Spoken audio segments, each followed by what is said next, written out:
Stop right there. Raise your right hand for the clerk, please. Good afternoon. Do you solemnly swear that the testimony and the evidence you shall give to the court and the jury will not allow passing between the town and law will depend partially to the culture of the nothing but the truth and no you may have a seat. Watch your step, please. Bless you. All right, good afternoon. I'd ask you to speak into that microphone, keep your voice up if you could, okay? Okay. All right. Tree spray. Thank you. Good afternoon. Good afternoon. Can you please state and spell your name for the record? Amy Bevins, AMYBEVINS, And your date of birth? 8/22/90. Do you live in Connecticut? Yes. What do you do for work? I'm a licensed behavior analyst, but I specialize primarily in early intervention for young children with autism.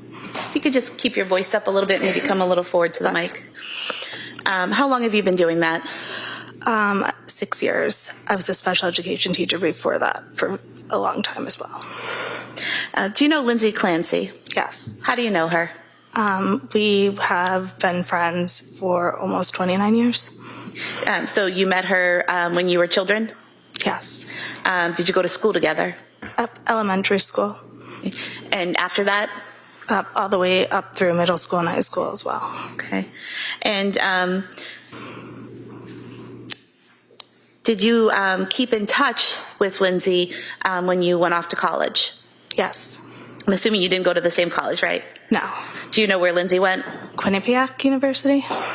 And how did you keep in touch? Through texts, phone calls. We visited each other at each other's campuses. And then when Lindsay went to nursing school, did you still stay in touch at that point in time? Yes. And how did you do that? The same way, like text visits? Yes. I also lived in Boston at the same time that she was in nursing school up in Boston. Okay. So was your contact more frequent while she was in nursing school versus when she was in college? I can't remember the exact amount of contact, but I would say we were always in contact together, yes. Okay. While Ms. Clancy was in nursing school, did she ever tell you that she was taking some mental health medication? I can't recall. Did she ever tell you that she was struggling with anxiety or anything like that while in nursing school? Nothing that I can recall. And after she was finished with nursing school, did the two of you still remain in touch? Yes. And how often would you see her? I moved back home to Connecticut, so whenever she was able to visit home, we would stay in touch. I traveled to Boston not very frequently, but I would visit her there as well. And did you have a text chain going between the two of you? Yes. And did you also have a group text with other friends from Connecticut that you both grew up with that you would participate in? Yes. And how often would you text with Lindsay? Pretty frequently. It depended on, I think, the point in life that we were at, but I would say there was regular communication. And growing up with Lindsay and knowing her into adulthood, how would you describe her general demeanor? She was pretty a calm person. She was nice and had a very calm approach to herself. And during that time that you knew her and would interact with her, did you ever notice any changes in her pattern of speech or rate of speech? No. Was she pretty consistent in her behavior and speech patterns throughout the years that you knew her? Yes. After Ms. Clancy had Cora, were you still in contact with her at that time? Yes. And just to kind of get it out of the way, were you in contact with her all the way up through January of 2023? Yes. Okay. And so after she had Cora, did you notice any changes in her demeanor? No. Did you notice any changes in her behavior? No. Did you notice any changes in her speech patterns? No. After she had Dawson, did she talk to you about that delivery and how that went?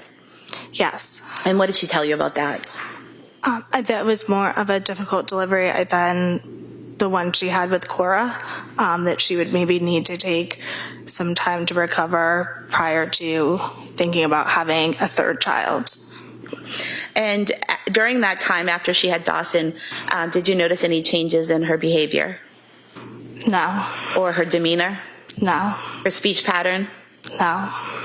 Was there anything about your interactions with Lindsay during that time that caused you to have concern about her harming herself or someone else? No. And then after she gave birth to Callan, did you notice a change in her demeanor at that time? No. Or her behavior or rate of speech? No. Did you see her in Connecticut in November of 2022? Yes. And why did you see her then? What was happening? She had traveled down to Connecticut. We had gotten together as a group to go out to breakfast. And had she come to Connecticut alone or with her family? Alone, I believe, at that time. And you said you went out to breakfast? Yes. Was this with that whole group of friends and spouses and everyone that kept in contact from Connecticut? Yes, there was a group of us there that had all remained friends. Did you notice anything about her demeanor or behavior at that breakfast in November of 2022 that caused you concern or was different than her typical behavior? No. Did you have some text conversations about, in January of 2023, about some issues that Lindsay was having? Yes. And do you recall when those messages started? I don't recall the exact date of the messages, but it was only, I believe, one night. And in terms of what happened on January 24th, 2023, how close in time was it to that? Can you repeat the question? I'm So sorry. in terms of January 24th, 2023, when the children were killed, how close in time were your text messages to that incident? Only a few days. Okay. And what was that text conversation? She had shared that she had been taking a medication that caused her to have some dark thoughts, but that she was going to, or had been tapering off that medication and was trialing new ones that would remove those side effects and be more helpful and therapeutic to what she needed. And did she tell you what those dark thoughts were? No. What was the tone of the conversation? Hopeful, I would categorize it. I remember it being something where there was conveying of hope and that it was going to be we were moving in a positive direction. So basically, would it be fair to say that Lindsay was telling you that she'd had some side effects and some dark thoughts because of medication, but was weaning off of those and moving on to something else that would hopefully help her? Yes. Did she ever express at any point that she wanted to harm herself? No. Did she ever express that she wanted to harm the children? No. Did she ever tell you that she was hearing voices? No. Other than saying that she had had some bad thoughts, did she say anything else that was concerning in that conversation? No.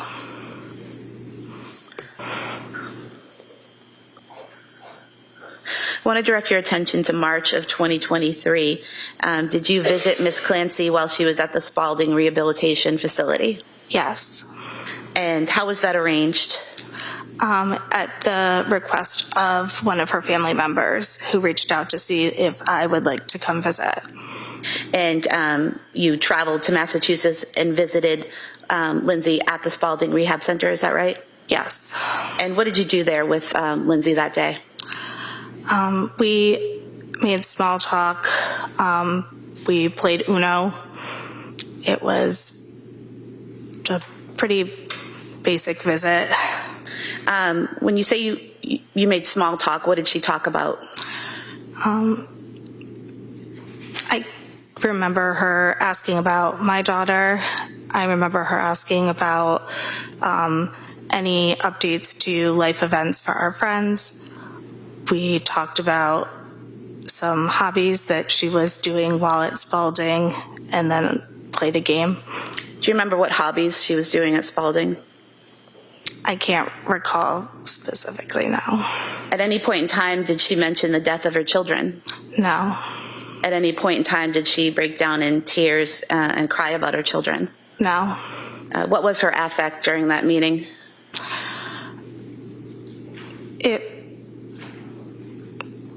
I don't remember exactly.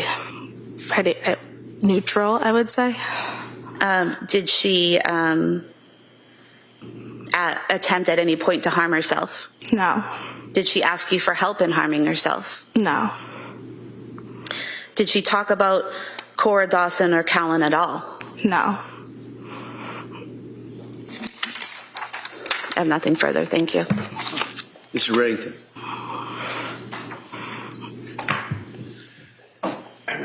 Good afternoon. You're nervous. Don't be. Okay. You guys go back how far? Almost 29 years. And over those 29 years, knowing Lindsay when you guys were in grammar school, I guess, and high school, and then you went off to college and you had your families and your marriages, tell us what your opinion was of her as a person. I knew her as a good person, a good friend, a good mom. And you had occasion to see her with her kids and how she acted with her kids, Cora, up till Callan. Yes. And did you ever observe anything out of the ordinary, or did she appear to be a loving person and taking care of her kids? I never saw anything out of the ordinary.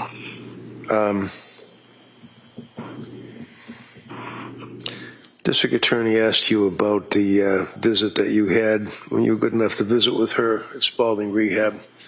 And this was when, in March of 23? Yes. And arrangements had to be made for you to visit with her. You had to get approval, and whether you know or not, I mean, I had to kind of help you out a little bit trying to get through the red tape to get in there to see her, along with her family approval and that type of thing, right? I don't recall any of that. But you were able to get in Yes. to visit with her. And this would have been in the beginning of March, if you know, the middle of March, the end? I don't recall the exact Okay. time. Was she able to walk around and ambulate, or was she in a wheelchair, or what was her condition? Was she in bed? She was in a wheelchair. She was sitting up the entire visit. Did you ask her about why she was in the wheelchair and anything like that? No. You knew that she had been in the hospital from January 24th, right? Yes. And you knew that your friend had been charged by the police and had killed her 3 beautiful children, right? Yes. That was a bit of an awkward, uncomfortable topic, wasn't it? I think it would be for anybody, yes. Absolutely. And the district attorney asked you whether or not she cried and whether or not she told you about her children and anything to do with her children or that incident. You both basically stayed away from that entire subject, right? I remember also being told not to bring that up specifically, which at the time I figured that could be due to the recommendation of mental health providers, et cetera, who were treating her. Right. And who told you that? Her sister. Now, how long did you visit with her? It was brief, maybe 30 to 45 minutes.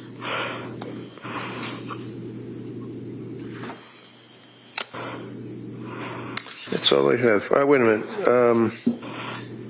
Did you guys have a group get together in December of 2022, if you recall? I don't recall. Do you recall seeing her after Thanksgiving around that time frame in December of 22? I don't recall no. Do you recall having conversations with her around that time frame, which would be in December of 2022, that she was talking to you about medications and asking you questions about a particular medication? I don't recall the exact time frame of those conversations. Okay. You were summoned here today by the DA's office, is that correct? Yes. You were also on my witness list as well, right? Yes. And when I ask you about the conversations, the reason is you were questioned by the state police back in January of 23. Do you remember that? Yes. And one of the troopers had asked you whether or not you had any conversations with Lindsay, your friend, about medications, and you indicated that, and I quote, page 12, she knows that I'm pretty open about mental health, that I'm a big advocate of mental health, and she asked me if I knew, like you know, if I had tried a medication. Do you remember saying that? Yes. Okay. Does that refresh your memory at all as to approximately what time, when that was? Would that have been in December of 22, after Thanksgiving? I don't know. I still don't recall the exact time, but I do remember that being a conversation that we had. Okay. Do you remember where you had the conversation? It was over text message. Okay. Do you recall her asking you what your experience was? Because you had some knowledge of medications, correct? As a patient. Okay. And as a result of that and being close and good friends, that she had asked you what your experience was, and again, it's page 13, and she would say, how was your experience? Did you ever take this? What was your experience with this? That type of thing. Do you remember that? That conversation? I don't recall the specific conversation. Do you recall the medication that she asked you about? Yes. What was that? I remember it being Lexapro. Do you recall in your text message exchange that she had asked you about or told you about some of the medications that she was taking and that there were some difficulties with it? Yes.